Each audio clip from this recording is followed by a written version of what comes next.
अज्ञानतिमिरान्धस्य ज्ञानाञ्जनशलाकया चक्षुरुन्मीलितं येन तस्मै श्रीगुरुवे नमः। नमो महावदन्याय कृष्णप्रेमप्रदायते कृष्णाय कृष्णचैतन्य नाम्ने गौरद्विषे नमः। हे कृष्ण करुणा सिंधु दीनबंधु जगतपते गोपेश गोपिकाकांत राधाकांत नमोस्तुते। तप्त कांचन गौरांगी राधे वृंदावनेश्वरी वृषभानुसुते देवी प्रणमामि हरिप्रिये। तवैवास्मि ना जीवामि त्वया बिना इति विज्ञाय राधे त्वं नय मां चरणान्तिके। गुरुवे गौरचन्द्राय राधिकायै तदालये कृष्णाय कृष्णभक्ताय तद्भक्ताय नमो नमः। वाञ्छाकल्पतरुभ्यश्च कृपा सिन्धुभ्येव च पतितानां पावनेभ्यो वैष्णवेभ्यो नमो नमः। श्री कृष्ण चैतन्य प्रभु नित्यानंद श्री अद्वैत गदाधर श्रीवासादि श्री गौर भक्त वृंद। हरे कृष्ण कृष्ण कृष्ण हरे हरे, हरे राम राम राम हरे हरे। मैं सर्वप्रथम मध्य गुरु पाद्म पद्म परमाराध्यतम जगत गुरु नित्य प्रविष्ट ओम विष्णुपाद अष्टोत्तर शतक श्रीमद् भक्ति वेदांत श्री नारायण गोसाई महाराज मध्य शिक्षा गुरु पाद्म पद्म प्रातः स्मरणीय जगत वंदनीय नित्य प्रविष्ट ओम विष्णुपाद अष्टोत्तर शतक श्रीमद् भक्ति वेदांत श्री वामन गोसाई महाराज के श्री चरण सरोज में अनंत कोटि दंडवत प्रणाम कर उनकी अहेतुकी कृपा की भिक्षा करती हूँ। मैं ग्रंथ राशि चैतन्य शिक्षामृत तदय रचयिता ओम विष्णुपाद सच्चिदानंद श्री भक्तिविनोद ठाकुर के चरणारविंद में कोटि कोटि दंडवत प्रणाम कर उनकी अहेतुकी कृपा की प्रार्थना करती हूँ।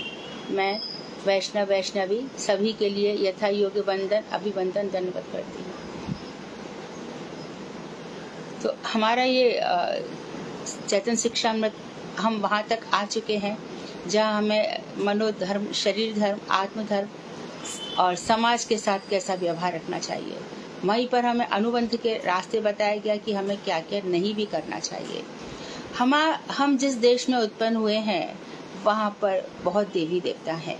ये बहुत हॉट टॉपिक भी है और इसमें प्राय करके सिद्धांत क्लियर नहीं है और कभी कभी तो ऐसा भी हो जाता है कि इंसान की निष्ठा ही हिल जाती है। हिंदू धर्म में विशेष रूप से हिंदुत्व कायम क्यों नहीं रहा? क्योंकि देवताओं के संबंध में कॉन्सेप्ट क्लियर नहीं रहे। कौन देवता पूज्य है, कौन नहीं है। और एक चीज है कि एक परिवार में एक व्यक्ति मानो शिव जी का भक्त है तो दूसरा कृष्ण का भक्त है, तीसरा दुर्गा जी का भक्त है, चौथा कहीं ना कहीं से किसी से सीख आया कि साईं बाबा भी कोई देवता है या जो भी है उनको मानने लगा है, और कहीं कोई जीव रानी देवी है। ऐसे करके बहुत सारे देवी देवता हमारे हिंदू धर्म में प्रचलित हैं। आज हिंदू धर्म क्यों डगमगा रहा है? हिंदू धर्म की साख दांव पे लगी है। बहुत सनातन धर्मी हिंदू, पहले बात तो सनातन समझ लो क्या है। सनातन जो हमेशा रहता है, जो कभी नष्ट नहीं होता। हाँ, आपकी वीडियो नहीं आ रही है। मेरी वीडियो नहीं आ रही है?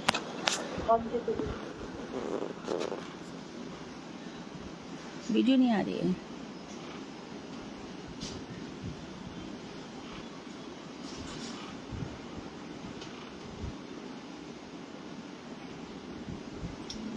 देखना श्रेया है क्या?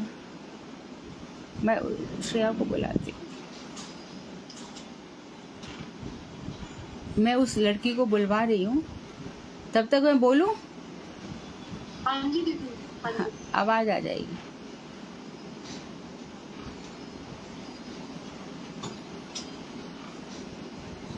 चला गड़बड़ी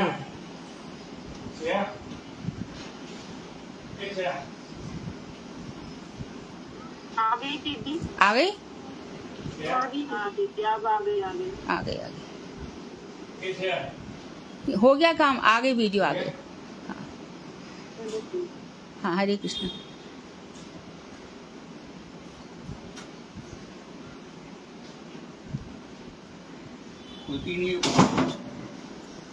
ठीक है ना अभी?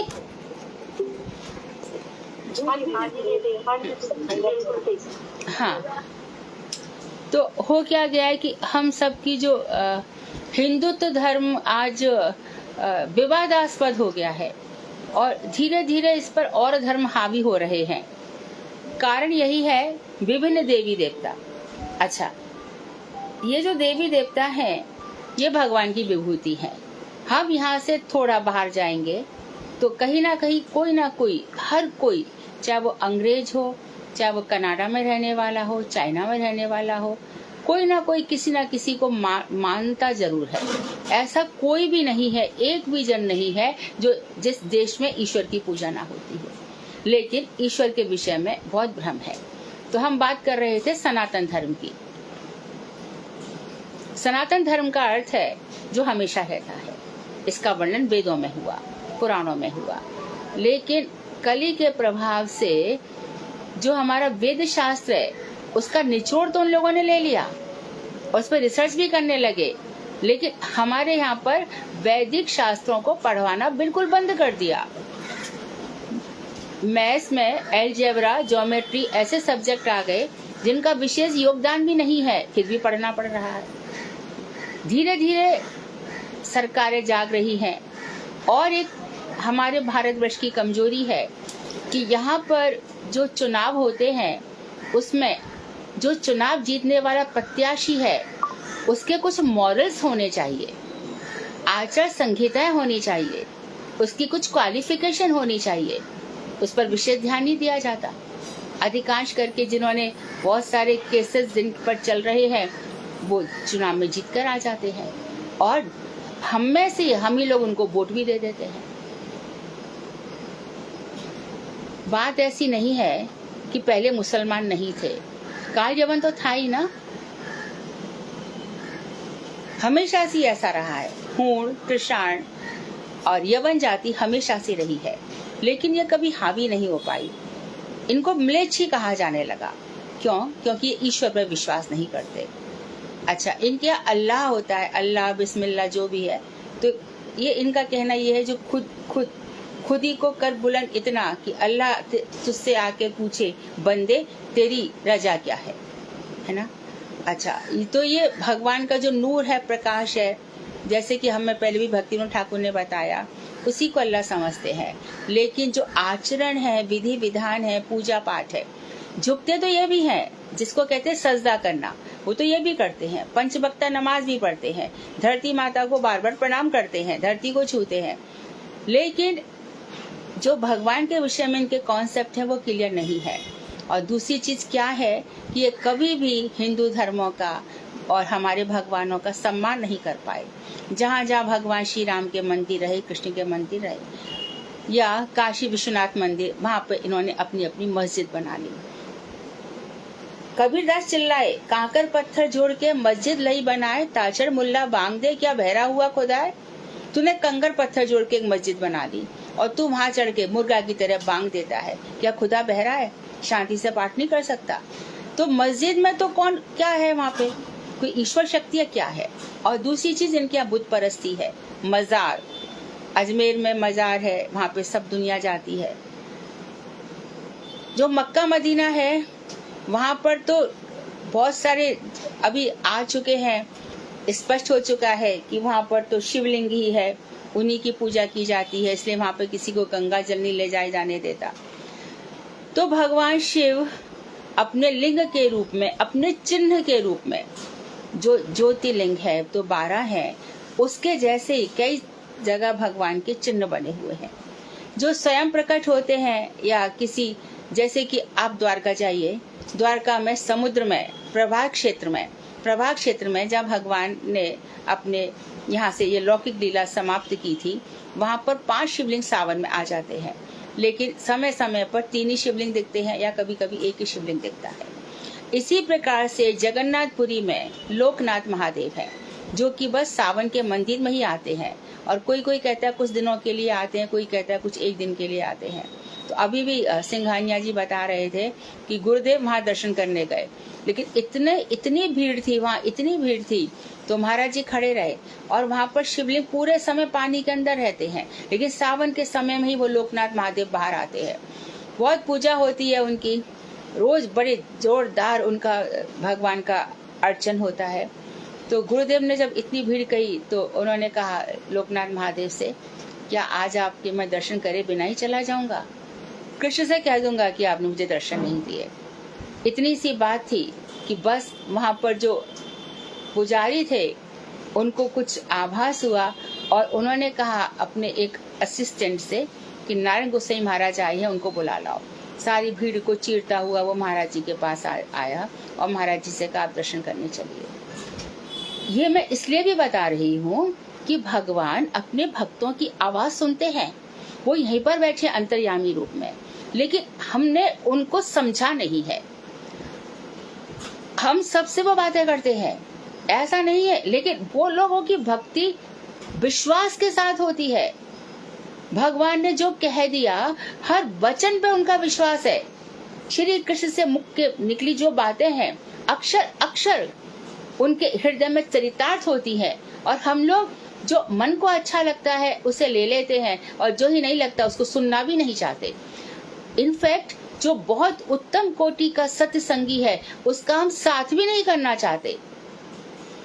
हमें समझ में ही नहीं आया है कि अनंत कोटि से ये जो मन तैयार हुआ है ये हमारे शुभ अशुभ कर्मों के फलस्वरूप तैयार हुआ है। ये पाप पुण्य का बीज है।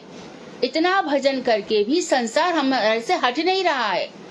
अभी भी सोचो, यदि हमारी ईंट पत्थरों में हमारी आसक्ति है, हमारी सोने चांदी हीरे में आसक्ति है, हमारी ये जो बाल बच्चे हो जाते जिनको भगवान का ही बताया गया इनमें आसक्ति है, तो हम क्या जी रहे हैं, क्या जी रहे हैं हम लोग।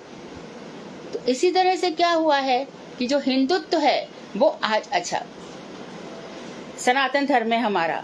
अब सनातन धर्म में फिर बात आई देवी देवता कौन है। देवी देवता हमारे पास कई आ गए, भगवान शंकर, भगवान श्री राम, भगवान श्री कृष्ण, दुर्गा जी। ये मुख्य रूप से 4 तो अधिक से अधिक पूजे जाते हैं। उसके बाद बंगाल इत्यादि में सरस्वती देवी पूजी जाती है। भगवान विष्णु चतुर्भुज रूप में भी पूजे जाते हैं। द्वारका के श्री कृष्ण जो गीता जिन्होंने गाई है वो भी पूजे जाते हैं। और वृंदावन धाम आ जाओ तो वो चतुर्भुज श्री कृष्ण का कोई स्थान नहीं है, वहाँ पर बंशीधारी कृष्ण पूजे जाते हैं। तो इसके लिए हमारे पास मंजरियों ने अवतार लिए। रूप गोस्वामी आ गए, रूप मंजरी रूप गोस्वामी बनकर आए और उन्होंने बताया कि देखो माधुर्य भक्ति सर्वश्रेष्ठ है, क्योंकि गीता में भगवान ने कहा है सारे धर्मों को छोड़ दे।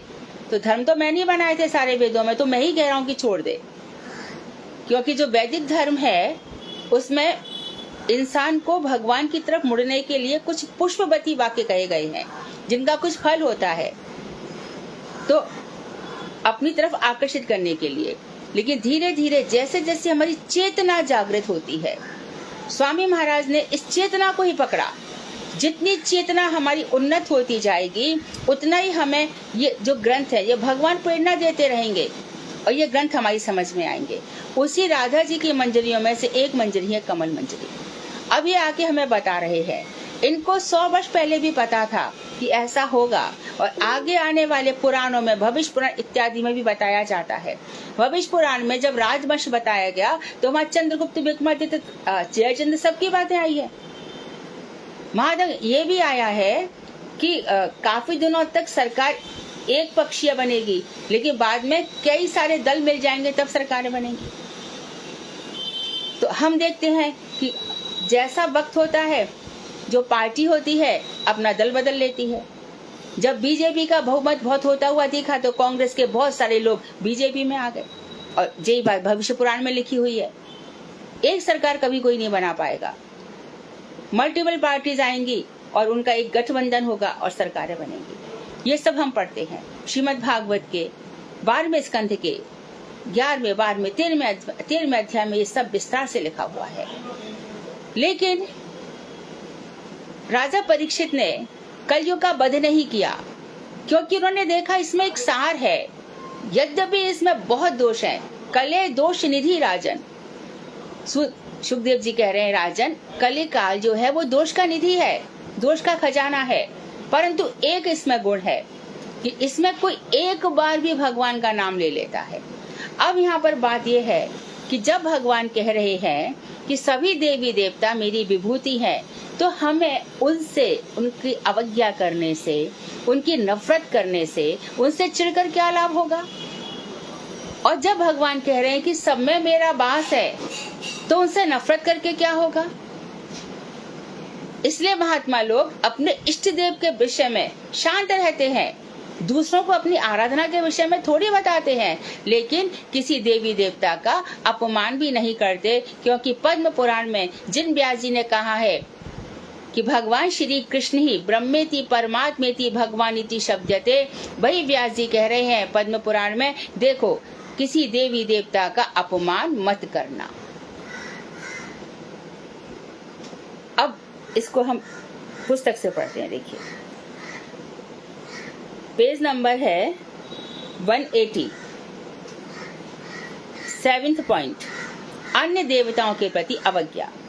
किसी भी देवता की कभी भी अवज्ञा नहीं करनी चाहिए, अपमान नहीं करना चाहिए किसी भी देवता का। अब महाराष्ट्र में यहाँ सिद्धिविनायक मंदिर है, गणपति का मंदिर। आप देखिए जितने भी बड़े बड़े अभिनेता, क्रिकेटर्स, विदेश से आए हुए सब लोग सिद्धिविनायक भागते हैं। यहाँ पर गणपति का बहुत ही ऊंचा स्थान है। ठीक है, शास्त्रों में देवताओं की अवज्ञा करना निषिद्ध माना गया है। शास्त्रों में मना किया गया है कि देवताओं की आराधना अवज्ञा नहीं करना है। अब बता रहे हैं कि जो देवता हैं वो 2 प्रकार के होते हैं, इसको ध्यान से समझो। एक है भगवान के अवतार विशेष, जो भगवान के अवतार हैं, जैसे कि वामन अवतार, बरहा जी, नरसिंह देव, परशुराम, ये सब जो भगवान के अवतार है, कच्छप अवतार। और एक है अधिकार प्राप्त जीव। जब कोई जीव इस कोटि का मिल जाता है जो अपने वर्ण और आश्रम के निष्ठा पूर्वक बड़ी सत्यता के साथ पालन करता है, तो वो जीव ब्रह्मा बन जाता है। और जब 100 वर्षों तक 100 ब्रह्मा अपना ठीक से सृष्टि इत्यादि कार्य ठीक से करते हैं, तो वो शिव भी बन सकता है। जब हमें उच्च कोटि का जीव भगवान को नहीं मिलता, तब भगवान ही शिव और ब्रह्मा का कार्य करते हैं, जो श्रीमद् भागवत में बताया गया है और रूप गोस्वामी ने लघु भागवतामृत में स्पष्ट रूप से बताया है। उसी को भक्ति विनोद ठाकुर ने कोट किया है। भगवत अवतार स्वरूप जो देवता है, भगवान के अवतार स्वरूप जो देवता है, उनकी तो कदापि अवज्ञा नहीं करनी चाहिए। हम तो कृष्ण भक्त हैं, हम औरों को नहीं मानते। मैं तो कृष्ण के दर्शन कर आई। अच्छा, सामने बरहा जी हैं। बरहा जी अपने थूत, क्या बोलते हैं उसको, यहाँ पे जबड़े पे थूथनी भी बोलते हैं उसको, पृथ्वी को रखे हुए हैं और गीत गोविंद में जयदेव दशावतार की जय जय देव हरे उपासना कर रहे हैं। और श्री मन चैतन्य महाप्रभु जो स्वयं कृष्ण है उसको गान कर रहे हैं। और हमारी इतनी हिम्मत कि हम में से उनका अपमान कर रहे हैं। बहुत से ऐसे लोग, उनको बता दिया गया आपके कृष्ण आराध्य देव है, लेकिन कृष्ण जो विराट स्वरूप भी तो बताया है। कृष्ण ही तो कह रहे कि ये सब मेरे अवतार हैं। एते चांश कला पुंसाहा, ये सब भगवान के अवतार है, अंश है, कलाएं हैं। भगवान के अंश, और अंश का अंश कलाएं कहलाता है। कृष्ण स्वयं भगवान है, ये सब उनसे निकले हैं। यदि मैं अपने आराध्य देव की उपासना करती हूँ, तो मुझे उनको पूरे से पूरे जानने का हक है कि नहीं? मेरे यदि कृष्ण है तो वो कैसे हैं? वो सत्य चित आनंद क्यों हैं? सत्य है क्योंकि वो हमेशा रहते हैं, चित है क्योंकि परम चेतनावान है, आनंद है क्योंकि वो अलादनी शक्ति श्री राधा जी से युक्त है। मैं उनके अपने भगवान को ईश्वर क्यों कहती हूँ? क्योंकि वो सर्वशक्तिमान है। मैं अपने भगवान को भगवान क्यों कहती हूँ? क्योंकि उनके अंदर समग्र ऐश्वर्य, यश, वीर, श्री, सौंदर्य सब कुछ उनके अंदर है, क्षमा भग उनके अंदर है। मैं अपने भगवान को मधुराति मधुर क्यों कहती हूँ? क्योंकि वो सारे रसों के आश्रय हैं। मैं अपने भगवान को अयोनिस क्यों कहती हूँ? क्योंकि उन्होंने देवकी के यहाँ पर प्रकट हुए हैं। लेकिन अपने भक्तों की प्रसन्नता के लिए, और भक्त मेरे कथा कहेंगे, इसे यशोदा जी के गर्भ से जन्म लिया है। भगवान ने विरह का रसास्वादन भी कराया है और संयोग रस का भी आस्वादन कराया है। तो मेरे भगवान के नाना वैशिष्ट हैं। वो जैसा होता है परिस्थितियों के अनुसार, जब उनको गीता कहना था और अर्जुन के अंदर अनासक्ति योग प्रदान करना था, तो उन्होंने आराम से चक्र उठाया, शंख बजाया और गीता बोली। 45 मिनट में गीता, और फिर गीता का उच्चारण किया और फिर कहा भी, देखो ये गीता अर्जुन मैंने तुमको सुनाई, ऐसा नहीं है, मैंने पहले सूर्य को भी सुनाई थी, सूर्य ने इक्ष्वाकु राजा को सुनाई थी। गीता जो गीत है, जो गाया जा रहा है। तो आज की डेट में हिंदू अपना हिंदुत्व तो भूल रहे हैं, ये बड़े शर्म की बात है। अपने धर्म को कौन भूलता है?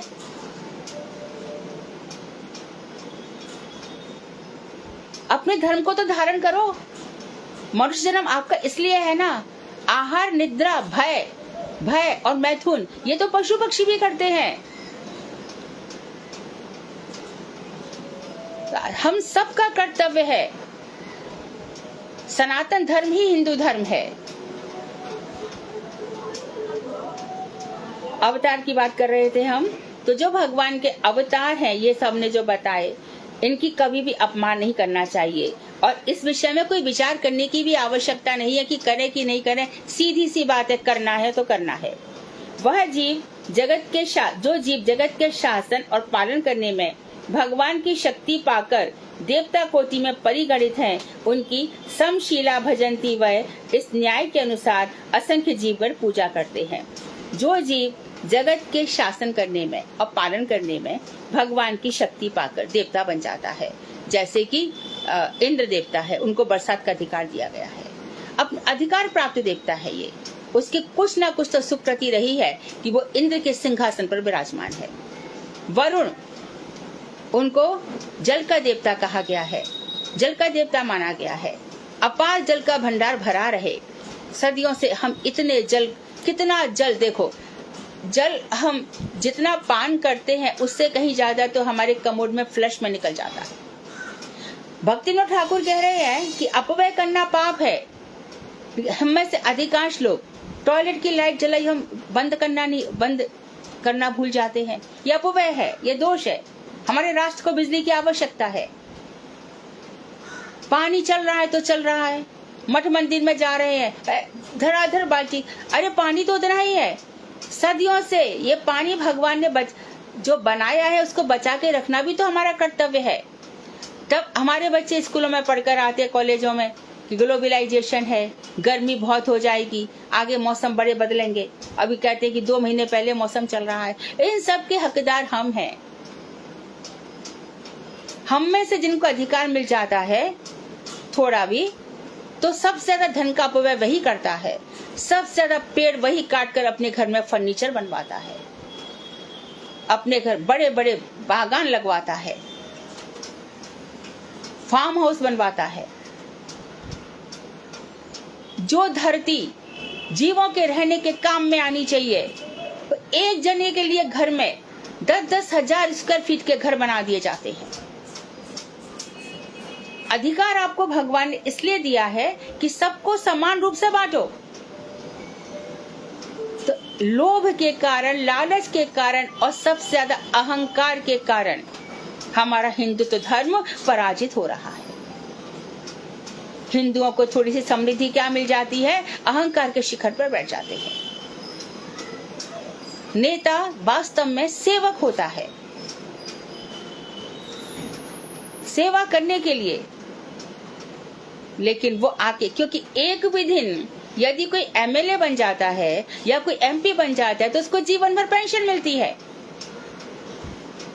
एक दिन मिल गया, अब चाहे बुरे कर्म करो अच्छे करो, जिंदगी भर तो पैसा मिलता ही रहेगा। तो धन के आगे हमने अपनी चरित्र को बेच दिया है। वृतम यत्नेन संरक्षित वित्त में तीचा याति चा अक्षिणो वित्तता क्षीणो वित्तस्तु हतो हता। धन तो आता जाता रहता है। इस नाशवान धन से यदि हमारा चरित्र खो गया तो हमारा सब कुछ खो गया। लेकिन कहेंगे कि भविष्य किसने देखा है? भविष्य आपने नहीं देखा, इसलिए आज आपको भरपूर पानी है। आप महीने का कितने ही लीटर यूज कर लो, लेकिन जहां आपके ग्रेट ग्रैंड चिल्ड्रन आएंगे वो पानी की बूंद बूंद को तरसेंगे। ये पता चल रहा है आपको?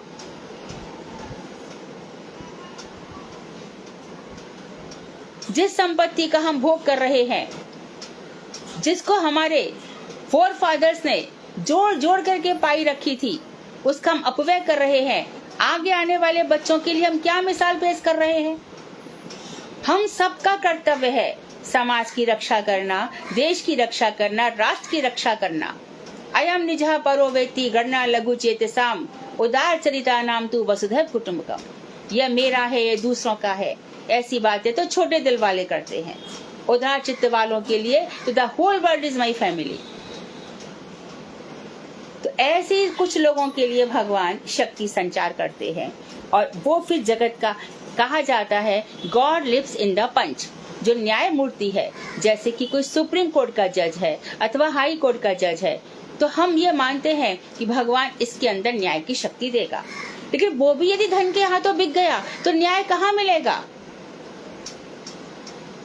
घर का जो मुखिया है, प्रधान, उसको न्याय की गद्दी पे बैठाया गया है इसलिए कि तू सबके साथ न्याय कर। यदि वो ही लोभी, लालची, अहंकारी, घमंडी, पैसे के लिए अपना सब कुछ बेच दिया तो न्याय कहाँ रहेगा? घर में 2 भाई है, 3 भाई है, अरे मिल बांट के चलो ना, क्यों नहीं? अच्छा, मानो एक भाई बहुत अच्छा पैसा कमा लेता है, बहुत अच्छे घर में रहता है, बहुत हीरे इत्यादि पहनता है, बताइए ऐसे किसी भाई का समाज ने सम्मान किया है?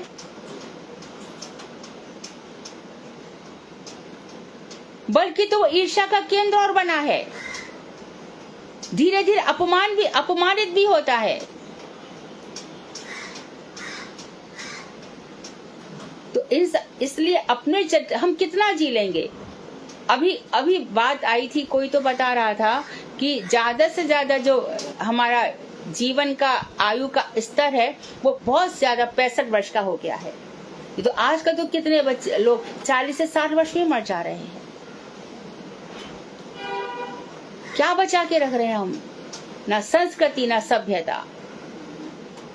अभी मुसलमान कहते हैं कि जिस तरह से हमने इन खाली स्थानों में मस्जिद बनाई, उसी तरह से इन लोगों के घर में भी हम घुसेंगे, क्योंकि इनके घर में बच्चे नहीं हैं।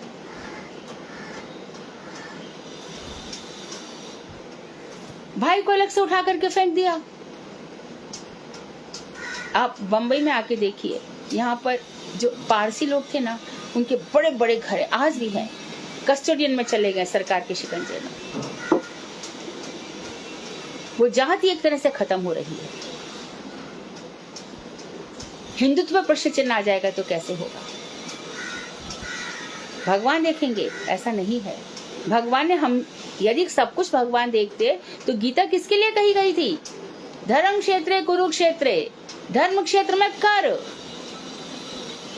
भगवान राम बैठ जाते चुपचाप, क्या जरूरत थी उनको इतना सब संघर्ष करने की? कृष्ण ने भी क्या किया कि मैंने बहुत महाभारत में बहुत सारे दुर्जनों को मार दिया है, लेकिन अभी भी मेरे वंश में बहुत बाकी है, इनको भी मुझे मारना है।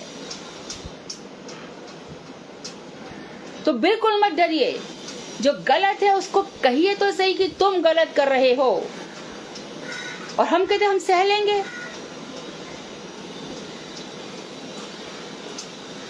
क्यों डरते हैं? मुझे आज तक डर की बात समझ में नहीं आई। हिंदुओं को जागना चाहिए। हमारे स्वामी महाराज अकेले सारे विश्व में चेतना भरी आए, तुम लोगों से एक परिवार में नहीं भरी जाती? कितना अलग जगा दिया गुरुजी ने। अच्छा, तो विचार मत करो, सबका सम्मान करो। जो जीव जगत के शासन और पालन करने में भगवान की शक्ति पाकर देवता कोटि में परिगणित हैं, उनकी समशीला भजंती वय इस न्याय के अनुसार असंख्य जीव गण पूजा करते हैं। समशीला, सभी रूप समान रूप से वो पूजे जाएंगे, इस प्रकार भाव से पूजा करते हैं। वैष्णव गण विद्वेष पूर्वक उनकी कभी अवज्ञा नहीं करेंगे। कोई भी वैष्णव कभी भी किसी देवता से विद्वेष नहीं करेगा और उनकी अवज्ञा नहीं करेगा। उनकी यथा योग्य पूजा करके उनमें क्या करना चाहिए, यथा योग्य पूजा करो और कृष्ण भक्ति की भिक्षा मांगो। सबसे मुझे कृष्ण भक्ति में जाए।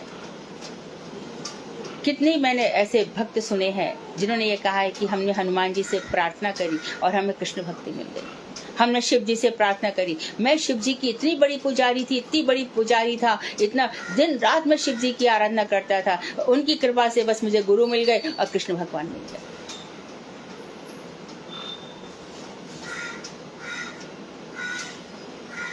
किसी जीव की भी अवज्ञा, तो बाद में देवता बताया और अब कह रहे हैं किसी भी जीव की अवज्ञा नहीं करनी चाहिए, किसी भी जीव का अपमान नहीं करना चाहिए। विभिन्न देशों में देवोपासना के जो लिंग मूर्ति या अन्य धार्मिक चिन्ह पूजित होते हैं उनका सम्मान करना चाहिए। और विभिन्न देशों में जैसे कि कहीं चले जाओ, कहीं पे फायर पूजी जा रही है, या कहीं पर कोई कितने कितने प्रकार के आते हैं वो चिन्ह पूजे जाते हैं, हमें भी उनको प्रणाम कर हाथ जोड़ देना चाहिए, अवज्ञा नहीं करना चाहिए। इन धार्मिक मान्यता युक्त लिंगों के माध्यम से निम्न अधिकारी जीव भक्ति की शिक्षा ग्रहण करते हैं। ये धार्मिक मान्यताएं मिली हुई है जिन लिंग के, तो यदि देखो अंग्रेज प्रणाम करते हैं तो वहां जाके हम ये कह सकते हैं ना, तुम जिनको प्रणाम करते हो उनके जो उत्पन्न करने वाले उनके सर्जक कौन है? कृष्ण है। तो ऐसा नहीं कि अरे क्या पूज रहा है, कुछ नहीं, कृष्ण ही पूजो, नहीं, वाया वाया करके जाएंगे। डेस्टिनेशन पे पहुंचना है तो रास्ते में कई स्टेशन रहते हैं। जो जिसको मान रहा है उसको उसके द्वारा ही, उसी के थ्रू ही भगवान तक पहुंचाया जाएगा। मानो कि दुर्गा देवी का उपासक है तो उसको क्या बताया जाता है कि देखिए जो दुर्गा है, ये जो संसार है ये दुर्ग है, इसकी जो रक्षा करती है वो दुर्गा है, ये भगवान श्री कृष्ण की शक्ति है। तो ये बात समझ में आ जाएगी। और यदि उससे कह दिया जाए अरे दुर्गा कोई नहीं होता, ये सब माया है, तुम कृष्ण की आराधना करो, इसको छोड़ दो, तो वो बिल्कुल नहीं सुनेगा। तो आप क्या बात कर रहे हो? दुर्गा जी की कुछ शक्ति थी तभी तो आज कृष्ण की बातें सुन रहा है वो। जब श्रीमन महाप्रभु गए प्रौढ़ा माता, तो वहां पे दुर्गा जी अवश्य छिप गई, सामने उन्हें दर्शन नहीं दिया, लेकिन गए ना। उन्हीं की तो शक्ति है योग माया, योग माया की छाया है दुर्गा, तो उनको ये बताना पड़ेगा। इसलिए हम कहते हैं कि खुद पहले सीखो, खुद सारे शास्त्रों को पढ़ो, तभी तो दूसरों को सिखाओगे। तुम्हारी दूसरे लोग बात क्यों नहीं सुनते? क्योंकि तत्व को बहुत कम हम लोग जानते हैं, यही कारण है। तो इन्हीं मान्यता युक्त, यानी उनको मान्यता मिली हुई है उन चिन्हों को, तो उनके माध्यम से निम्न अधिकारी जीव भक्ति की शिक्षा ग्रहण करते हैं। मानो कोई मुस्लिम है, अच्छा मुस्लिम है तो ले तुम किसकी आराधना करते हो? तो हम चंद्रमा को हम मानते हैं, ठीक है। चंद्रमा जब चला जाता है तब कौन आता है? सूर्य आता है, सूर्य आता है। अच्छा तुम्हारा ये जो झंडा है इस पे किसका चिन्ह है? चंद्रमा का। हम चंद्रमा को बहुत मानते हैं। चंद्रमा को क्या देता है? जो सूर्य है वो तो सारे जगत का अंधकार मिटाता है। तो कितने कितने मुसलमान बातें सुनते हैं ना, लेकिन सीधा उनका अपमान कर दो तो वो नहीं सुनेंगे। तो इससे बता रहे हैं कि इन लिंगों की जो चिन्ह बने हुए हैं जगह जगह, इनका अपमान करने से जो निम्न अधिकारी हैं, अर्थात अभी भक्ति में उनका प्रवेश नहीं हुआ है, उनके हृदय में ठेस पहुंचती है। तो ठेस पहुंचाने का काम मत करो। और एक तो ठेस पहुंचती है और दूसरे अरे हम तो कृष्ण के हैं, अहंकार की वृद्धि भी होती है। अकिंचन बुद्धि नष्ट हो जाती है। और एक चीज है, जो भक्त है वो अकिंचन होता है, अर्थात मेरे पास कुछ नहीं है, कृष्ण ही मेरा धन है, कृष्ण के बल से ही मैं भजन करता हूँ, गुरु जी की, गुरु वैष्णवों की कृपा से ही मेरा भजन है। और जिसका नहीं है उसका भजन ऐसे ही चौपट हो जाता है। भजन चौपट होने का क्या अर्थ है? माया में उसका मन लग जाता है, ये भजन चौपट है। धन धान्य में उसकी रुचि हो जाती है। क्या करते हैं ये? हर महीने लौकर जाते हैं, क्यों? देख के आते हैं हमारे पास क्या है। हर महीने अपनी तिजोरी खोल के बैठ जाते कि हमारे पास क्या है, और बस उसी जीवन का सब समय बर्बाद करते हैं। यही कारण है निम्न अधिकारी का। अकिंचन बुद्धि, जो श्री कृष्ण ही मेरे धन है, वो त्याग से होगा। त्याग नहीं है तो कहां से हो जाएगा?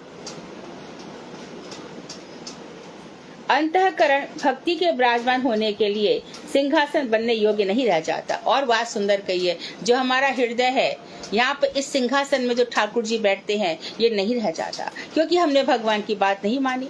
मैं अपने माता पिता की बात नहीं मानती, माता पिता मुझे क्यों प्यार करेंगे? इसलिए हमने भगवान की बात नहीं मानी, तो भगवान हमसे क्यों स्नेह करेंगे? भगवान कहते मेरे से भी ज्यादा वैष्णवों का सम्मान करो, हम नहीं करते। हमको लगता है कि हमने भगवान के ऊपर एक पोशाक चढ़ा करके बहुत बड़ी जंग जीत ली। कुछ नहीं जीती आपने, कुछ भी नहीं पाया। यदि आपके यहाँ पर एक भक्त, उसका हम सेवा नहीं कर पा रहे, उसको कुछ कमी है, कुछ अभाव है, यदि हम उसकी भगवान ने आपको सुयोग दिया था, मौका दिया था, आपने फायदा ही नहीं उठाया, भक्त का जीवन तो चलेगा, उसको कोई नहीं रोक सकता। हमने तो 5 लाख की पोशाक भगवान पर चढ़ाई, लेकिन एक भक्त बीमार था, उसकी सेवा नहीं कर सके। तो ऐसा हृदय जो अंतःकरण है वो भक्ति के विराजमान होने के सिंहासन नहीं बनता कि यहाँ पर हमारे किशोर किशोरी जी विराजमान हो जाएंगे। नेक्स्ट है प्राणियों को उद्वेग देना, परेशान करना। किसी भी जीव को उद्वेग नहीं देना चाहिए, किसी भी जीव को, चाहे वो मच्छर चींटी इत्यादि भी क्यों ना हो। मच्छर परेशान तो करते हैं, लेकिन इसके लिए आवश्यक बहुत है कि घर में सफाई रखनी चाहिए। किसी भी जीव को उद्वेग ना दे। भागवत में लिखा है खटमल, जूं, मच्छर, इनका काम ही है शरीर को कष्ट पहुंचाना, पर इन पे भी दया करो। अपने भोजन के लिए किसी भी प्राणी की हत्या करना भूतोद्वेग का कार्य है। जो लोग मांसाहारी हैं उनके लिए ये बात है। अपने शरीर, अच्छा ये बताओ, हमारे तो ये सब कोई भक्त नहीं खाता, लेकिन जिनको आप देखते हो उनसे पूछो कि तूने एक इंसान मरे हुए को खा रहा है, क्या तेरा शरीर ये हृदय जो पेट है वो शमशान भूमि है क्या, जहां पे तू मरे हुओं को डाल रहा है?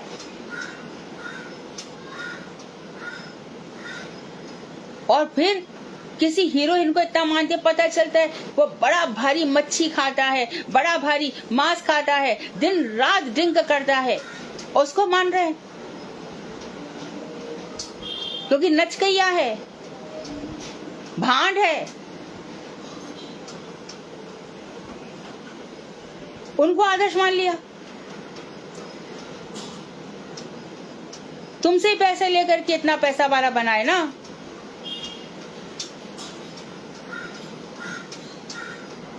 तो किसी भी जीव को, हमें किसी भी जीव को मार के खाना नहीं है।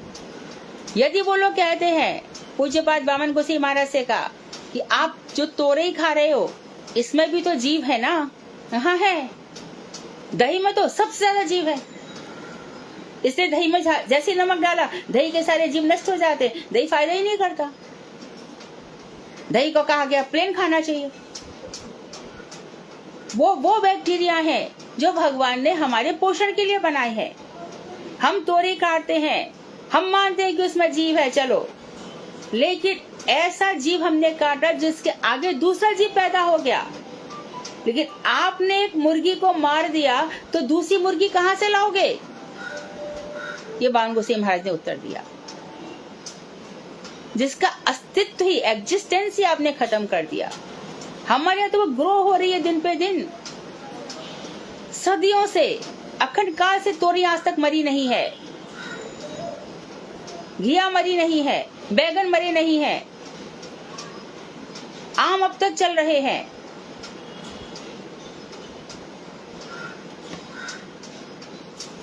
तो हमें किसी भी प्राणी की हत्या करना ये भूतोद्वेग, प्राणियों को उद्वेग करने का कार्य है। किसी के कुकर्मों या अशुभ बातों को लेकर इधर उधर आंदोलन करना, किसी ने क्या कुकर्म किया है, अशुभ बात करके इधर उधर आंदोलन करना एक बात। दूसरों की निंदा, अभी जैसे कि अभी हमारे दिनेश फोगट बैठी है ना, उनके साथ कोई ब्रजभूषण है, उन्होंने अपव्यवहार किया। यहाँ पे ये कह रहे हैं कि वो बैठी, उनका ठीक है, हक बनता है, पर हम दूसरों की अशुभ बातों को लेकर के, भजन इत्यादि छोड़ करके फोटो खिंचाने के लिए, मीडिया को आकर्षित करने के लिए उनके पास बैठ गए तो स्वच्छता अभियान है, मोदी जी के पीछे हम भी झाड़ू लेकर खड़े हैं क्योंकि फोटो आएगी। तो ये सब बातों के लिए मना किया है। किसी अशुभ बात को लेकर कुछ भी कुकर्मी या किसी के छोड़ छाड़ के हम आंदोलन करने बैठ जाए, अर्थात भक्तों को राजनीति से दूर रहना चाहिए। दूसरों की निंदा करना, किसी के साथ झगड़ा करना, किसी से कटु वचन बोलना, झूठी गवाही देना बहुत बड़ा अपराध है। इसलिए झूठी गवाही, ये उसमें भी लिखा है पंचम स्कंध में, नरक में, बहुत बड़ा इसका अपराध है। वहाँ पे गीता रखवाई जाती है। मैं गीता जी की कसम खा के कहता हूँ, जो कहूंगा सच कहूंगा, सच के अलावा कुछ नहीं कहूंगा। कितनी छुट्टी गवाई होती है।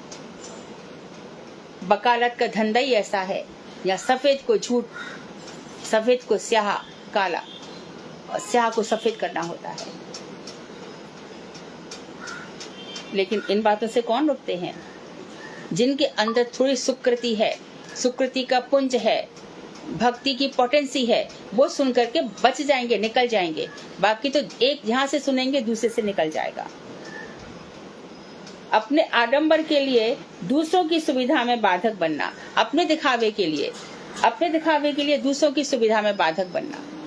दूसरे को कोई सुविधा मिल रही है, अच्छे से बैठा है, लेकिन अपने दिखाने के लिए कोई सुविधा से बैठा है, अरे यहाँ से हटो, यहाँ से चलो।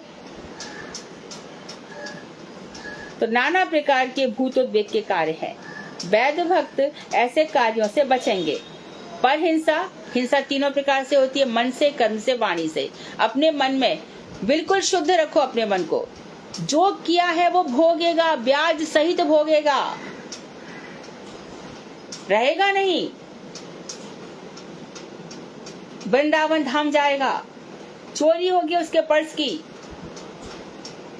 चैन चुरा ली जाएंगी। ये तो भगवान ने थोड़ा सा दिया है, थोड़ा सा, इससे ज्यादा होगा,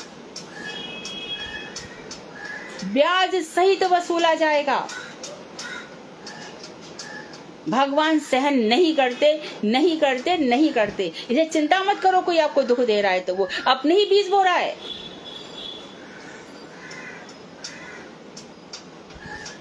चोरी करना, पर धन का अपव्यय, दूसरे के धन का फिजूल खर्ची करना, किसी को चोट पहुंचाना तथा पराई स्त्री का लोभ आदि, ये सब कार्य भूतोद्वेग कर हैं, प्राणियों को उद्वेग करने वाले हैं। भूतोद्वेग के विषय में कुछ और हम विचार करते हैं। जो लोग भक्ति का आश्रय ग्रहण करते हैं, उनके हृदय में सब जीवों के प्रति स्वाभाविक रूप से दया पैदा होती है। भक्त कहा ही उसको चाहता है जो सबके प्रति दया करे। दया का भक्ति से पृथक कोई अस्तित्व नहीं है। दया और भक्ति अलग ही है, यानी दया अलग नहीं है, दया भक्ति का ही अंग है, भक्ति का ही अंश है। वैष्णव जन तो तेने कहिए, पीर पराई जाने दे, पर उपकार करे तो मन अभिमान न आने दे। जो व्रति परमेश्वर को अर्पित करने पर भक्ति या प्रेम कहलाती है, वही व्रति विभिन्न श्रेणी के जीवों के संबंध में मैत्री, कृपा और उपेक्षा स्वरूपा दया हो पड़ती है। तो कहते हैं कि जो हमारी वृत्ति है, हृदय की जो भावना है, जब हम परमेश्वर को अर्पित कर देते हैं तो भक्ति कहलाती है, या हम उसको प्रेम कहते हैं। और जो हमारे हृदय का भाव है, जो विभिन्न श्रेणी के जीव हैं, तो हम जीवों से करते रहे, सबसे मित्रता रखते हैं, सबसे प्रेम का व्यवहार करते हैं। गुरुजी बहुत ऊंची स्टेज पर थे, लेकिन गोष्ठियां रखते थे, सब विद्वानों को बुलाते थे, सम्मान करते थे। यदि आकर कहते थे कि देखो वहाँ पे कितने लोग आए हैं, महाराज जब एक दो जन, अरे एक दो जन तो आए, मैं जाऊंगा, मैं बैठूंगा वहां पर। महाराज जी आधे घंटे बाद आना, आप अभी से थक जाओगे। अरे नहीं, वो तो आया ना, यहाँ पे रोटी क्लब में जाना था, समय था 6 बजे का समय था, और महाराज जी एकदम 5 बजे से मैं जाऊंगा। गुरुदेव वहाँ 6 से पहले कोई नहीं आता। अरे 6 तक तो आएंगे, मुझे जाके बैठना चाहिए। ये ऐसी इन लोगों की भावना होती है। तो सबके प्रति मैत्री का भाव, कृपा का भाव और उपेक्षा स्वरूपा दया हो पड़ती है। यानी उपेक्षा का मतलब क्या है? दया, सब पे दया करते हैं। यही जीव के नित्य स्वधर्म अंतर्गत भाव विशेष है। ये हर जीव का धर्म है, इस तरह से रहना। वैकुंठ अवस्था में केवल मैत्री और बद्धावस्था में विभिन्न श्रेणी के पात्रों के प्रति मैत्री, कृपा और उपेक्षा रूप भाव समूह नित्य स्वरूपगत दया के भिन्न भिन्न परिचय मात्र हैं। जब हम बहुत ऊंची अवस्था में होते हैं तो उसका क्या होता है? सभी से मित्र। और कैसी मित्रता होती है उनकी? खुद ने जो अनुभूति की है, अरे देखो, बहुत गंभीरता पूर्वक कहेंगे, अरे जीवन सफल बनाओ, कृष्ण भजो, कृष्ण भजो। भजहु रे मन श्री नंद नंदन, अभय चरणार बिंदु रे। वो अभय देने वाले हैं, उनके चरणार बिंद का भजन करो सुंदरता पूर्वक। तो मित्रता यही है कि हम सबके साथ सहानुभूति रखते हैं, अपने भावों को इसलिए गुरुजी क्या करते थे, कोई नया नया भक्त आता था उसको और ज्यादा, क्योंकि ये तो मेरे हो चुके, उस नए से और भी प्रेम। अरे मैं तो तुम्हारी प्रतीक्षा कर रहा था, बड़ी देर बाद आए तुम, सब घर में ठीक तो है ना, सब मंगल तो है ना। अब बताओ गुरुजी को किसी के घर के मंगल से क्या करना है?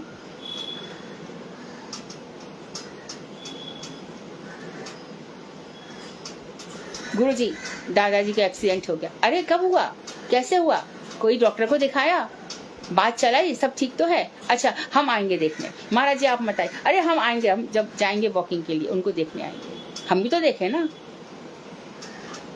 कितना भारी भजन है, फुर्सत नहीं है, दिन रात ग्रंथों का काम है, मठ निर्माण का काम है, हजारों लाखों को दीक्षा देनी है, फिर भी देखो। तो सबके प्रति मित्रता का भाव रखना। वैकुंठ अवस्था में ये मैत्री रहती है, केवल मैत्री का भाव रहता है। लेकिन जो जीव कंडीशन सोल है, बद्ध अवस्था में हम जैसे लोग हैं, ये विभिन्न श्रेणी के पात्रों के प्रति किसी से मित्रता करेंगे, किसी से कृपा करेंगे और किसी की उपेक्षा अर्थात किसी पर दया करेंगे। नित्य स्वरूपगत दया के भिन्न भिन्न परिचय मात्र हैं। तो नित्य धर्म में जीव का कृपा और मैत्री और दया, ये जीव के नित्य धर्म है। सांसारिक जीव के संबंध में यह दया ही अत्यंत संकुचित अवस्था में स्व शरीर निष्ठ होती है। कुछ विकसित होने पर अपने ग्रहवासी जीव निष्ठ होती है। तो संसारी में दया सबसे पहले संकुचित अवस्था में स्व शरीर निष्ठ होती है। ये दया, वो कहते हैं कि अपने शरीर को जो हम इतने संभाल करते हैं, ये हमारी अपने शरीर पर दया है। प्रारंभिक स्टेज पर अपने शरीर का ध्यान रखना। वैसे शरीर माध्यम खलु धर्म साधनम, शरीर धर्म का साधन है, इस शरीर की रक्षा करनी चाहिए, शरीर को संभाल के रखना चाहिए। ये सभी शास्त्रों में कहा है। प्राणायाम, कपालभाति, जो कुछ भी हो, जो भी कर रहे हैं करना चाहिए। इसके बाद फिर धीरे धीरे जब ये बढ़ती है, संकुचित अवस्था में शरीर निष्ठ होती है, विकास होता है, तो ग्रहवासी जीव निष्ठ होती है। तब अपने घर वालों के प्रति हम अपने घर में सभी का ख्याल रखते हैं। एक घर में ऐसा एक बंधु होता है जो सभी के घर में, उसको खाना मिला, उसको प्रसाद मिला, वो जा रहा है, उसकी तुमने तैयारी कर दी, ये वहां पे जा रहे, इतने दिनों बाद आएंगे, सब ठीक से रख दिया ना। एक तो घर में ऐसा होता ही है। अच्छा, कुछ विकसित होने पर जीव निष्ठ हो जाती है घर के रहने वालों पर, और कुछ और अधिक विकसित होगी तो स्वर्ण निष्ठ हो जाती है। अर्थात मेरा जो वर्ण है, मानो मेरे नाम के आगे खंडेलवाल लगा तो मैं क्या कहूंगी, खंडेलवाल जाति का उत्थान होना चाहिए। किसी के आगे कोई सारस्वत ब्राह्मण है, किसी के आगे वैश्य लगा है, किसी के आगे जो कुछ भी गोत्र लगे हुए हैं, तो हमारी जाति का, हमारे वर्ण का विस्तार होना चाहिए। जिस देश जाति में जन्म लिया, बलिदान उसी पर हो जामे, वह सत्य हमें दो दया निधे कर्तव्य मार्ग पर। ये सब धीरे धीरे स्टेज बता रहे हैं, प्रारंभिक स्टेज। तो उसके बाद फिर स्ववर्णनिष्ठ। अरे भाई, हम चाहते हैं कि खंडेल वालों को भी पद्म भूषण मिलना चाहिए, हम चाहते अग्रवालों को भी मिलना चाहिए, हम चाहते कश्यप जाति के लोग आगे बढ़े, हमारी तरफ भी सरकार का ध्यान जाए। इस तरह से होता है। फिर उसके बाद कुछ और अधिक विकसित हो जाते हैं तो हम देशवासी हो जाते हैं, स्वजाति निष्ठ हो पड़ते हैं। हमारा भारत, विश्व मंच पर हमारा भारत चमकना चाहिए। क्रिकेट है, फुटबॉल है, और तो ये सब जो क्या होते हैं, मिस्टर इंडिया, ये ब्यूटी कॉन्टेस्ट, उसमें भी हमारा भारत का झंडा लहराना चाहिए। आज भारत विश्व गुरु है। हम बड़े दावे के साथ कहते हैं कि भविष्यवाणी हो चुकी है, सन 24 तक भारत विश्व का गुरु हो जाएगा, और ऐसा दिख रहा है क्योंकि ज्ञान भारत के ही पास है। आप किताबें ले जाओ, पर किताबों की चाबियां तो हमारे पास हैं। आप किताब खोल के देख लो, कुछ नहीं समझ में आएगा, समझाने वाले तो हम भारतीय हैं। तो पहले हम स्वनिष्ठ होते हैं, फिर परिवार की तरफ बढ़ते हैं, फिर समाज की तरफ बढ़ते हैं, फिर हम अपने देश की तरफ बढ़ते हैं, और फिर और विकसित हो गए तो हम स्वदेशवासी और सर्वजननिष्ठ हो जाते हैं। हम चाहते हैं कि बस सर्वे भवन्तु सुखिना, सर्वे सन्तु निरामया, सर्वे भद्राणि पश्यन्तु, मा कश्चित् दुर्भाग् भवेत्। सभी सुखी हों, सभी निरोगी हों, सभी कल्याण देखें, कोई भी दुख का भागी ना हो। संगच्छध्वं सब बंधव संभो मनांसी जानताम, देवा भागम यथा पूर्वे। हम लोग सब साथ चले तो जब जो जितना जिसका विकास होगा वो अपने अंदर सारे प्राणियों को अपनी आगोश में समेट लेगा, अपनी खुशी अपना आनंद वो सबको बांटेगा। इसलिए गुरु वैष्णव सब जगह जाते हैं। अब पता चला महाराज जी आप वृंदावन छोड़ करके और जगह कैसे जा सकते हो? तब महाराज जी ने बताया कि इसलिए जाता हूं, कितने जीवों का उद्धार करना है। तो वहां थोड़ी रहता है कि ऑस्ट्रेलियन है कि कनेडियन है, कौन सा है, ये फ्रेंच है, ये इटालियन है। तो विकसित होने पर सर्व मानव निष्ठ हो जाती है, सर्वजन निष्ठ हो जाती है, तथा संपूर्ण रूप से जब विकसित हो जाता है तो सर्व जीवनिष्ठ आर्द्र भाव धारण करती है और हमारी मनोवृत्ति इतनी बड़ी हो जाती है कि वो बस समाज का भगवान ही बन जाता है, मसीहा बन जाता है, सबके लिए प्रणम्य हो जाता है। इसी लाइन में ये लोग आते हैं हमारे गुरुवर, इसी लाइन में चैतन्य महाप्रभु आते हैं, लाख लाख लोगों का उद्धार कर गए।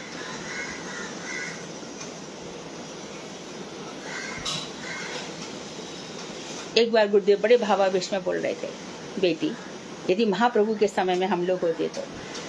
मैं कहा हाँ गुरुदेव आप तो थे, हमारा क्या है। महाराज जी शांत हो गए। जब जब भगवान का अवतार होगा ये लोग रहेंगे किसी न किसी रूप में।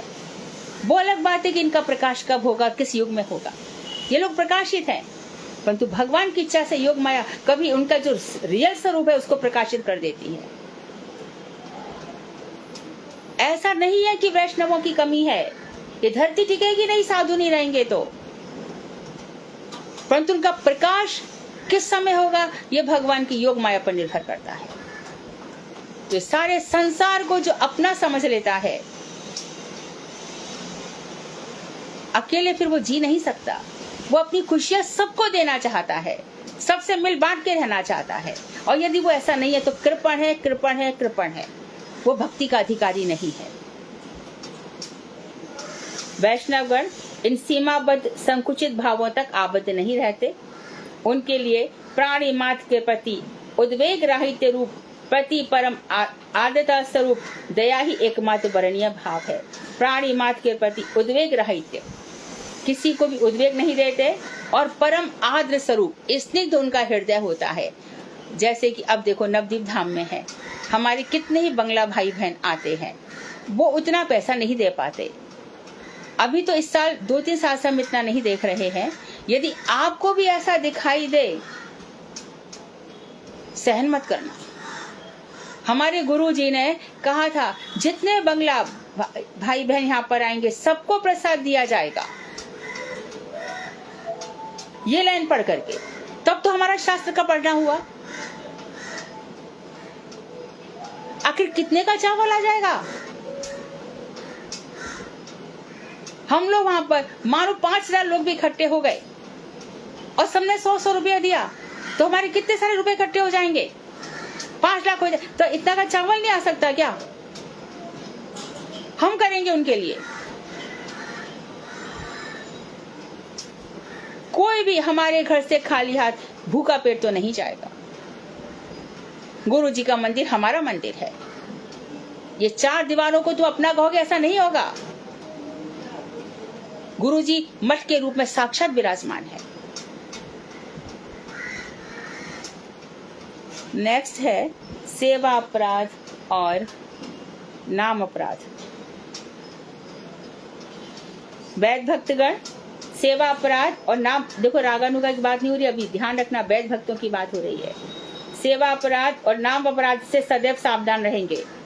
ना नाम अपराध करेंगे ना सेवा अपराध करेंगे। बरहा पुराण तथा पद्म पुराण में सेवा अपराध 5 प्रकार के बतलाए गए हैं। जैसे कि सामर्थ्य है फिर भी आलसी पड़े हुए हैं, पैसा बहुत है फिर भी कंजूस बने हुए हैं। जिस सोने चांदी को इकट्ठा कर रहे हो वो रहेगा यहाँ पे, जिससे तुम अपनी डेड बॉडी को सजा रहे हो, अरे वो शवों को सजाना है। कौन आकर्षित होता है उसकी तरफ? अवज्ञा, अपमान करना देवी देवताओं का, अपवित्रता, मन को खराब रखना और शरीर को खराब रखना, निष्ठा का अभाव, भगवान के प्रति वैष्णवों के प्रति जो हमारी निष्ठा है उसका अभाव, और गर्व या अभिमान। श्री मूर्ति के संबंध में जो अपराध शास्त्रों में कहे गए हैं वे सभी अपराध 5 विभागों में विभक्त हैं। सभी अपराधों का विस्तार पूर्वक वर्णन करना संभव नहीं है, अतएव बरहा पुराण और पद्म पुराण आदि शास्त्रों में जो अपराध बतलाए गए उन्हीं का संक्षेप में यहाँ वर्णन किया जा रहा है। जैसे कि सामर्थ्य रहते हुए भी यत्न का अभाव, हमारे पास धन है फिर भी श्री मूर्ति से संबंधित नियमित उत्सव आदि हम नहीं कर रहे हैं। जन्माष्टमी का उत्सव, राधाष्टमी का उत्सव, गुरु पूर्णिमा का उत्सव, ये सब जो उत्सव है, एकादशी कीर्तन, एकादशी के दिन मंदिरों में फल इत्यादि पहुंचाना, कूटू का आटा पहुंचाना, मूंगफली सिंगदाना पहुंचाना इत्यादि। सामर्थ्य के रहते हुए भी गौड़ उपचार के द्वारा सेवा निर्वाह करना। भगवान के लिए हम रोज कम से कम 50 नहीं तो 10 रुपए का तो भगवान के लिए फूल तुलसी अर्पण कर सकते हैं। उसमें भी कंजूसी कर देना। अरे तुलसी के 5 पत्ते ले आए, 2 पत्ते चढ़ा दिए, 2 उठा के रख दिए, 3 दिन चलेगी। अपने लिए जो खा रहे उसको 3 दिन चलाओ ना। जो भगवान ने दिया उनके प्रति भी इस समय दे दिया, अगले जन्म में देंगे। क्यों देंगे?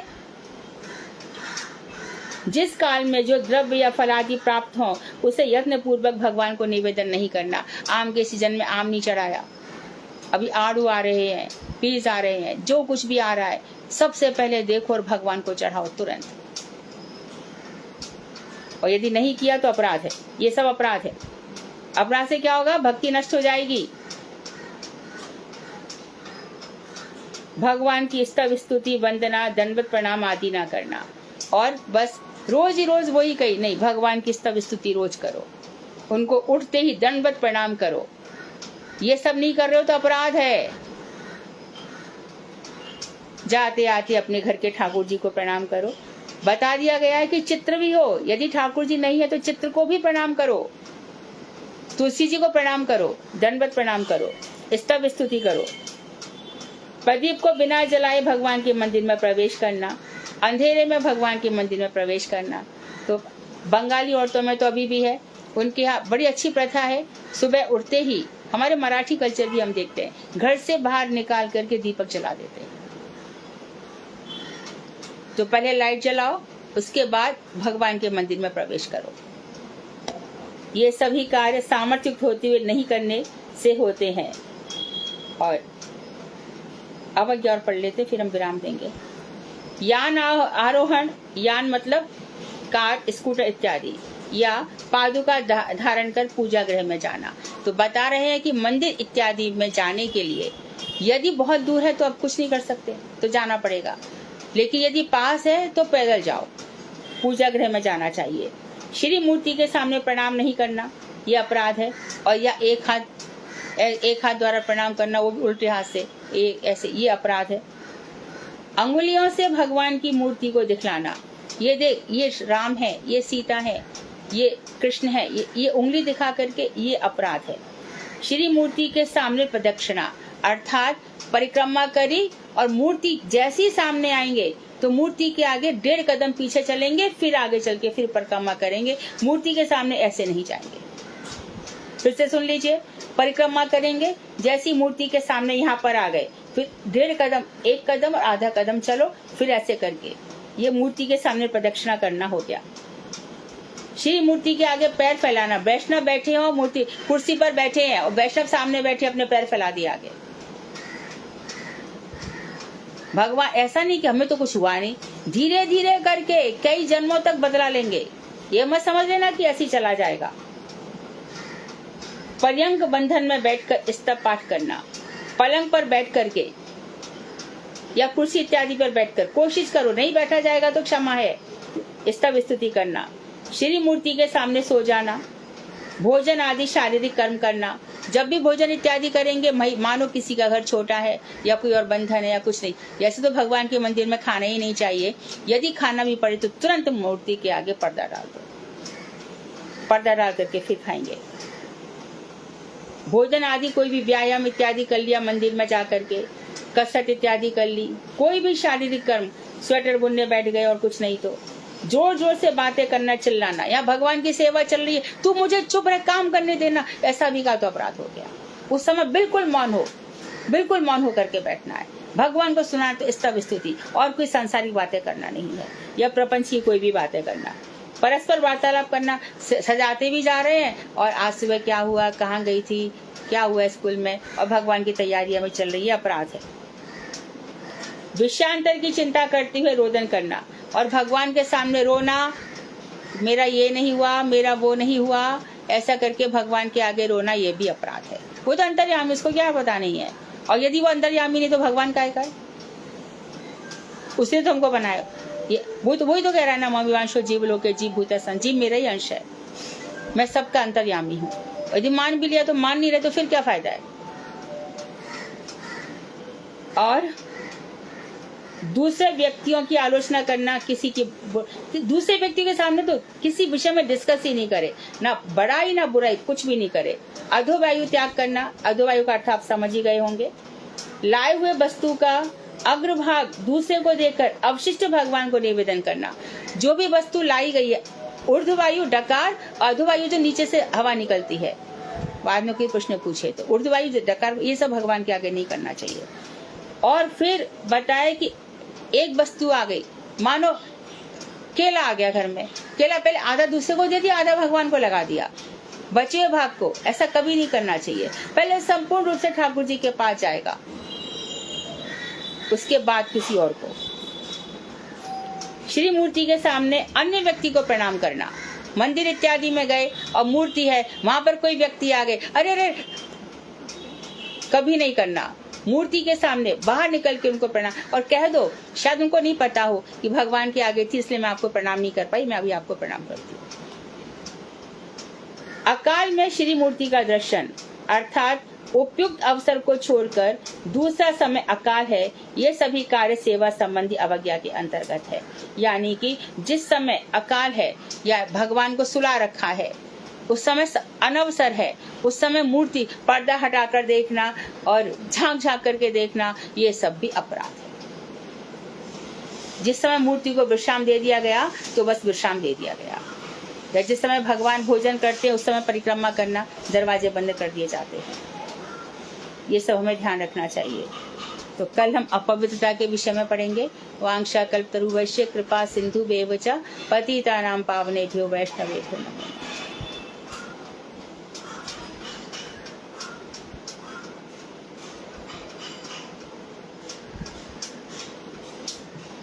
हरे कृष्णा दीदी, हाँ, धन्यवाद। दीदी यहाँ पे ये जब हम प्राणियों को उद्वेग देना कर रहे थे तो इसमें यहाँ पर पॉइंट आया था कि बद्धावस्था में केवल मैत्री और पदावस्था में विभिन्न श्रेणी के पात्रों के प्रति मैत्री, कृपा और उपेक्षा रूप भाव स्वरूप नित्य स्वरूप का दया विभिन्न परिचय मात्रा। इसमें ये समझ आ गया, आपने शॉर्ट में बताया था मैत्री कृपा दया। तो दीदी उपेक्षा रूप भाव स्वरूप का मतलब ये है कि उनसे प्रेम नहीं करेंगे, उपेक्षा ही रखेंगे, अर्थात दया करेंगे। कनिष्ठ लोगों के प्रति क्या बताया गया है? प्रेम नहीं करना है, मित्रता नहीं करना है, खाली दया करनी है बस। मतलब प्रेम नहीं, उनसे स्नेह प्रेम नहीं करेंगे।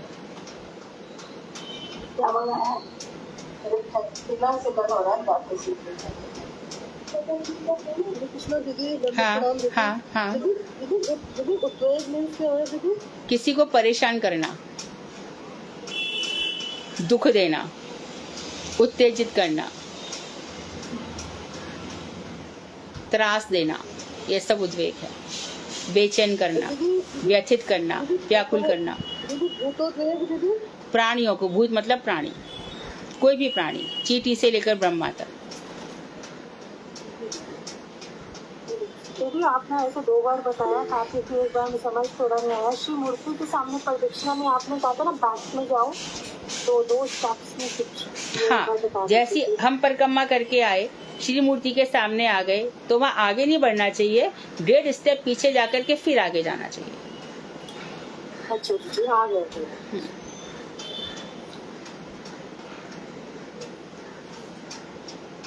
हरे कृष्ण दीदी, दंडवत प्रणाम। धन्यवाद।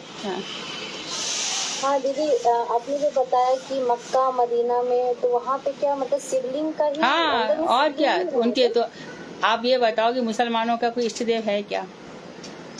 नहीं। बस हाँ, वो शिवलिंग ही है, उसको लोग पीर कहते हैं। ओके, ठीक है दीदी। हरे कृष्णा हरे कृष्णा। इसे कहेंगे जैसे पैट्रियोटिज्म तो हो गया कि हमारा अपने देश के प्रति जो लगाव है, और जो फिलैंथ्रोपी यहाँ पे हमने बताया था कि जो स्वदेशवासी बजाती निष्ठ भाव विशेष में होती है। नहीं सब सुनाई पड़ा, फिर से बोलो। दीदी फिलैंथ्रोपी, तिलक की बात कर रही हो? THILANTROP। नहीं सुना यार। दीदी दंडवत प्रणाम दीदी। फिलैंथ्रोपी आपको फोन करता हूँ, 2 मिनट रुको। क्या कह रही हो? फिलैंथ्रोपी में लिखा हुआ जो स्वदेशवासी व जाति निष्ठ, मतलब एक सजाति निष्ठ होता है और दूसरा बजाति निष्ठ है। तो स्वजाति अपनी जाति निष्ठ। हाँ, और जी, तो इन्होंने लिखा वह स्वदेशवासी व जाति निष्ठ। स्वदेश होगा, स्वदेश अपना देश। वो तो पैट्रियोटिज्म में आ गया स्वदेश वाला, तो फिर बाद में लिखा स्वदेशवासी व जाति निष्ठ। और स्वजाति, जो जैसे कोई बनिया है, कोई ब्राह्मण है, कोई वैश्य है। हाँ, तो शूद्रों के लिए कितना अम्बेडकर जी ने कितना शूद्रों को आगे बढ़ाया, आज उनको बड़ी बड़ी पोस्ट पर बैठा दिया है ना। तो शूद्रों के लिए लड़े ना, अपनी जाति को आगे बढ़ाया अम्बेडकर ने। आज अम्बेडकर जयंती मनाई जाती है, छुट्टी मनाई जाती है, और जितनी बड़ी बड़ी पोस्ट है उस पर शूद्र ही तो बैठे हैं। सारा इनकम टैक्स विभाग मीणा इन सबसे भरा पड़ा है। दीदी ये सब सर्व मानव निष्ठ भाव विशेष है। सारे मानव मात्र को वो प्रेम करेगा, चाहे वो कोई किसी भी देश का हो, कहीं का भी रहने वाला हो। हरे कृष्णा दीदी, दंडवत प्रणाम दीदी। ये ना प्रयाग बंधन में बैठकर स्तव पाठ करना, तो मतलब कि अपने पलंग पे बैठ के स्तव पाठ नहीं करना चाहिए दीदी? हाँ, यदि अपनी शक्ति है तो नीचे बैठ के कर सकते हैं। तो देखिए पलंग का क्या हो रहा है, उसी पे बैठ के खा रहे हैं, उसी पे बैठ के माला कर रहे हैं, उसी पे बैठ के स्तुति स्तव चल रहा है, सब झूठा सा चेप हो रहा है। तो जहाँ तक वो अपने आसन पर बैठ के स्तव स्तुति करे, फिर आके बैठ जाए।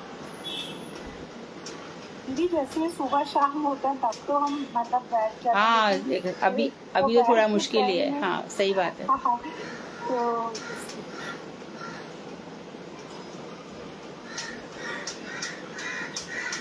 हरे कृष्ण दीदी, आज मैं भजन करूं? अच्छा, प्रश्न सबके खत्म हो गए, क्योंकि आज का टॉपिक वैसा है ना, प्रैक्टिकल, काफी आज सीखने को मिला है हमें।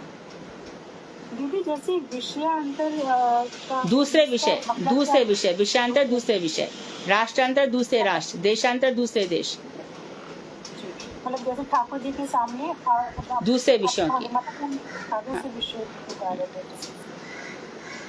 है। हाँ, हरे कृष्ण। हरे कृष्ण दीदी, ये जो लघु वाला जो बताया था आपने, उसका क्या मतलब हुआ दीदी? लघु, आप उसको बोला था ना लघु, डकार तो समझ में आया, लेकिन लघु शंका कुछ ऐसे। लघु शंका तो यूरिन को कहते हैं, यूरिन पास करना लघु शंका होता है। नहीं, आपने बोला था कि जैसे सामने। हाँ, अच्छा। अधोवायु, ऊपर से डकार, नीचे से जो हवा निकलती है उसको अधोवायु कहते हैं। अधो मतलब नीचे का। ओके, अच्छा, ठीक है। हरे कृष्ण दीदी। बोलो, एक एक करके बोलो। दीदी आप, मैंने ये पूछा, जैसे बोला अधोवायु या ऊपर से हवा पास निकलनी, पर ये चीजें तो ना वॉलंटरली होती हैं, लेकिन भक्तों की कंट्रोल में रहती हैं। भक्तों की कंट्रोल में रहती हैं, भगवान के आगे नहीं करना है। यदि डकार इत्यादि ये सब आ भी रहे हैं तो मंदिर छोड़ करके साइड में जा करके डकार ले लो, शांत हो जाए, तब आकर भगवान की सेवा करो, भगवान के सामने मत करो। जैसे कि हवा पास होती तो अचानक से हो जाती है, मतलब इसीलिए तो भूखे पेट बताया गया है कि सुबह भूखे पेट हो जाए, शाम को भी कोशिश यही करनी चाहिए, नहीं तो इसके लिए फिर बहुत हरिनाम करना पड़ता है अपराध दूर करने के लिए।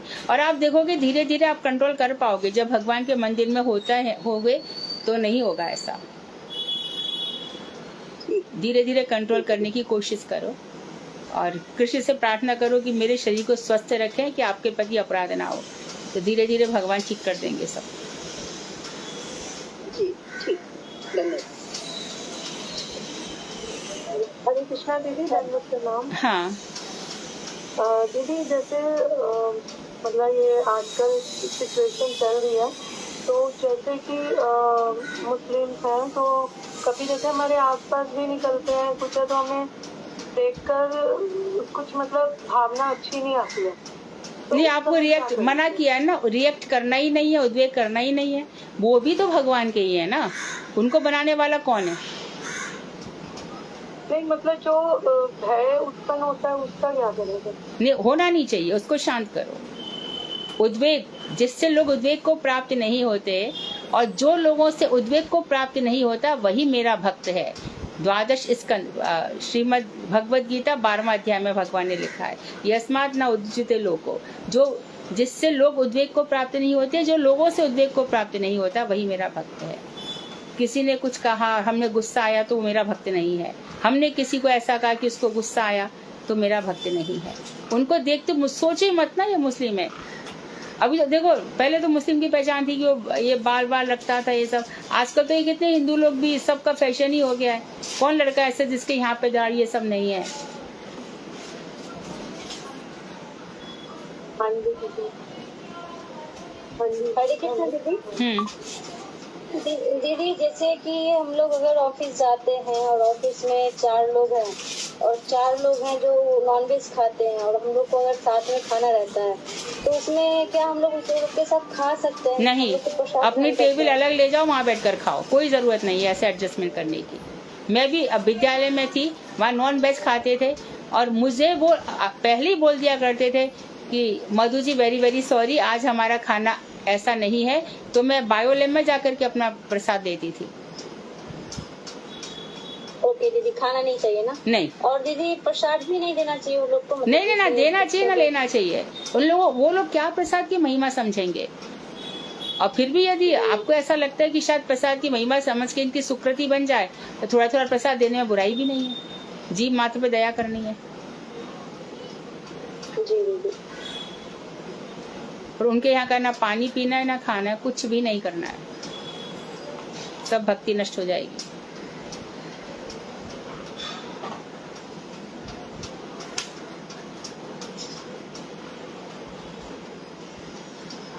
जैसा कि ऑफिस में गए हैं, मान लीजिए अपना अपना टिफिन सब लोग ले गए हैं और एक कॉमन रूम या स्टाफ रूम होता है, वहाँ पर खाना खा रहे हैं, तो अपना अपना टिफिन खोलकर अपने में से खाना खाएं, वो भी नहीं करना चाहिए। नहीं, जहाँ तक हो ना ऐसे लोगों के साथ मत खाओ। मैं बता रही हूँ ना, आप किसी दूसरे रूम में या आसपास कहीं पर रुक करके तब खा सकते हैं आप।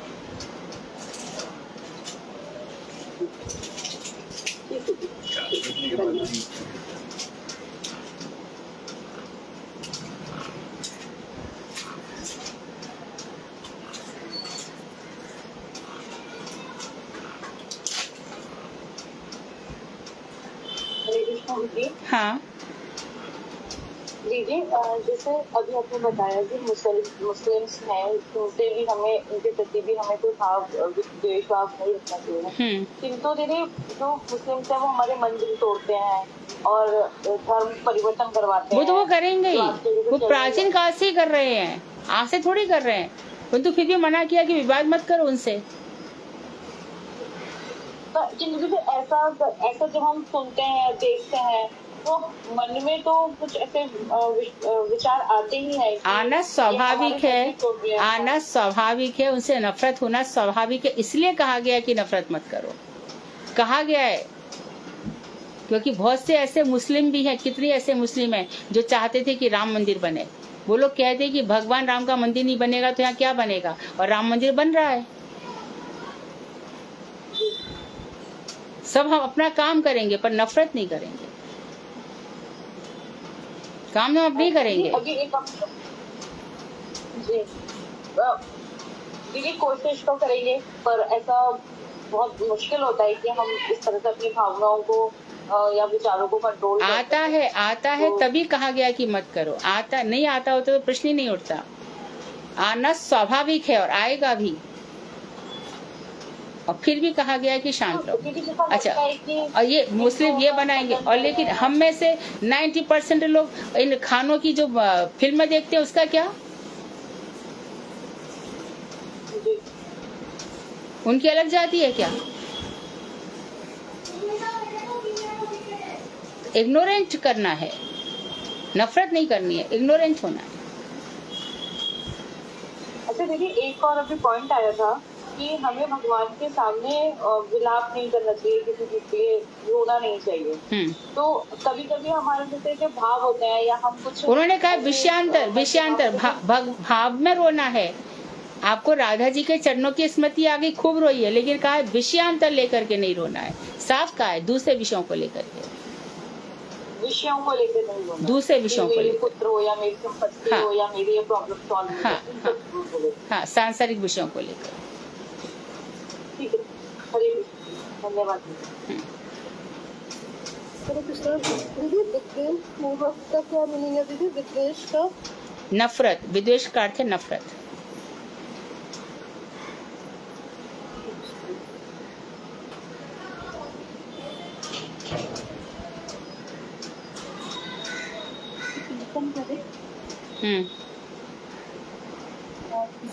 मैं कर दूं? हाँ दीदी, मैं कर दूं। हाँ, प्रारंभ करें।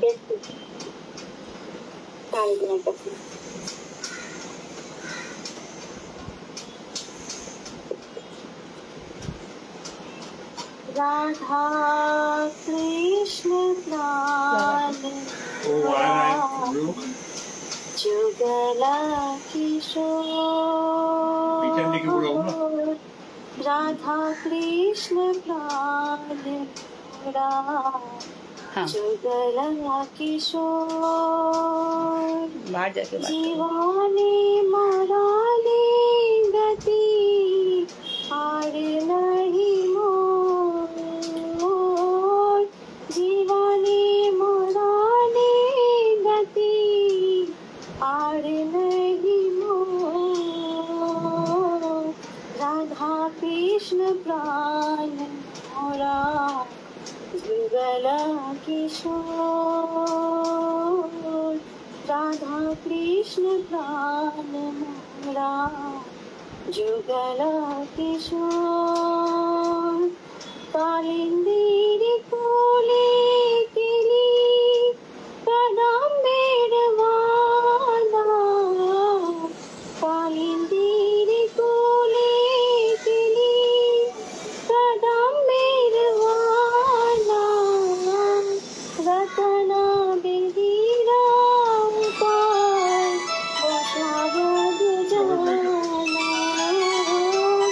रतना बेदीरा उपाय एक भी जाऊँ उषावद राधा भजन चल रहा है, हाँ, 2 मिनट में क्लास खत्म होती है और उसको बेचना पड़ेगा। राधा कृष्ण उसको अपना ये आदमी है ना तिवारी, हाँ तिवारी आने का ना, ना चलिए और पैसा लेके आ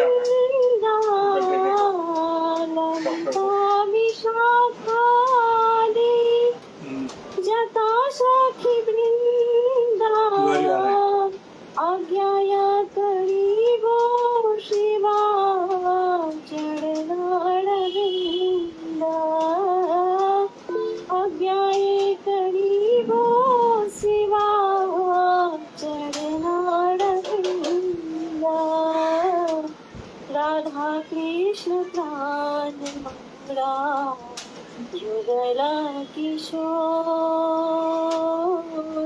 राधा कृष्ण प्राण मोरा जुगला किशोर, श्री कृष्ण चैतन्य प्रभु दासी अनुदास, श्री कृष्ण चैतन्य प्रभु दासी अनुदास, शिवा अभिलाष करे नरतमदास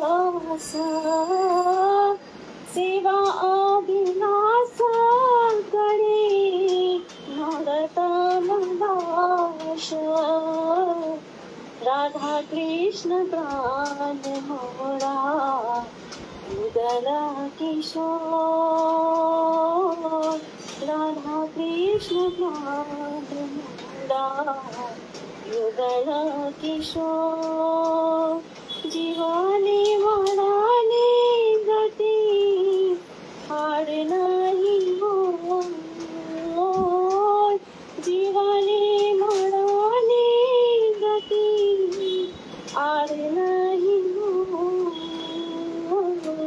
राधा कृष्ण प्राण मोरा युगल किशोर राधा कृष्ण प्राण मोरा युगल किशोर युगल किशोर युगल किशोर। जय श्री राधा रानी की जय। बहुत सुंदर, बहुत सुंदर। ठीक है, कल मिलते हैं। वांक्षाकल्पतरुभ्यश्च कृपा सिन्धुभ्यश्च पतितानां पावनेभ्यो वैष्णवेभ्यो नमः। हरे कृष्ण दीदी, धन्यवाद, धन्यवाद। हरे कृष्ण।